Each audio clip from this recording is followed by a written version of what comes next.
નમસ્કાર મિત્રો, education with Jignesh ચેનલમાં તમારું સ્વાગત છે અને આપ સર્વેને મહાશિવરાત્રિ પર્વની હાર્દિક શુભકામનાઓ છે અને ભગવાન શંકર, ભગવાન શિવજી આપના તમામ મનોરથ પૂરા કરે એવી આશા રાખું છું.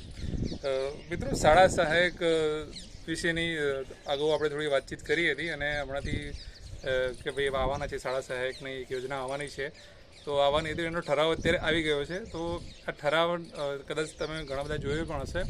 તો આ ઠરાવ શાળા સહાયકનો જે આવ્યો છે, એ શાળા સહાયક શું છે, એની ભરતી કેવી રીતે થશે, એમાં શું લાયકાત છે, શું શરતો છે, એ બધી માહિતી આપણે થોડી જોઈએ અને એમાં જવું જોઈએ કે કેમ.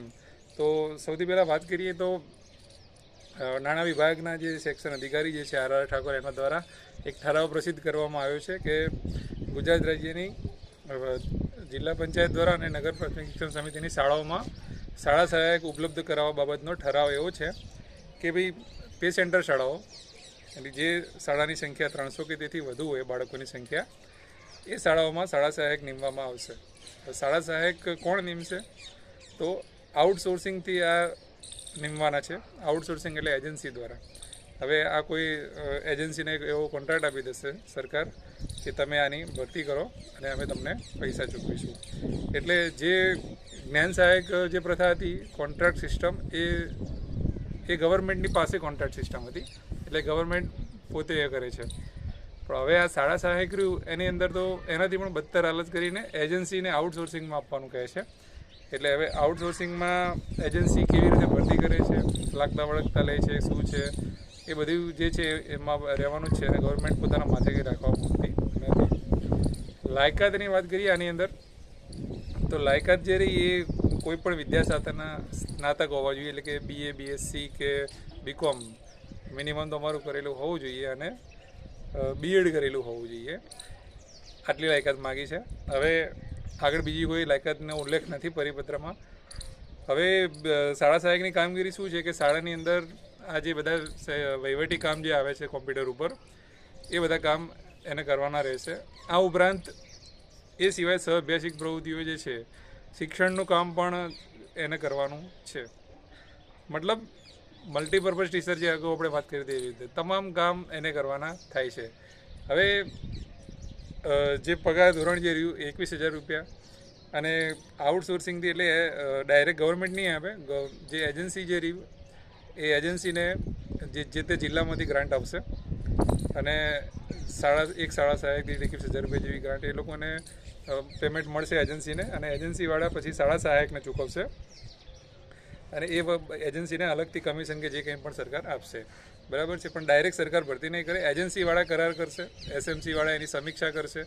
કરાર તમારે 1 વર્ષ 11 મહિના પૂરા થાય એટલે પાછું તમારે સંતોષકારક કામગીરીનું પ્રમાણપત્ર લેવું પડશે.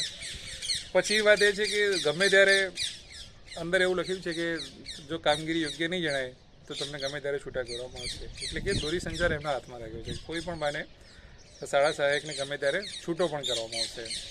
તો આ એક નોકરી કરતાં ગુલામી પ્રથા વધારે લાગી રહી છે. કેમ કે આની અંદર જે નોકરી કરે છે એને તો કોઈ પણ પ્રકારનો લાભ બીજો મળવાનો નથી.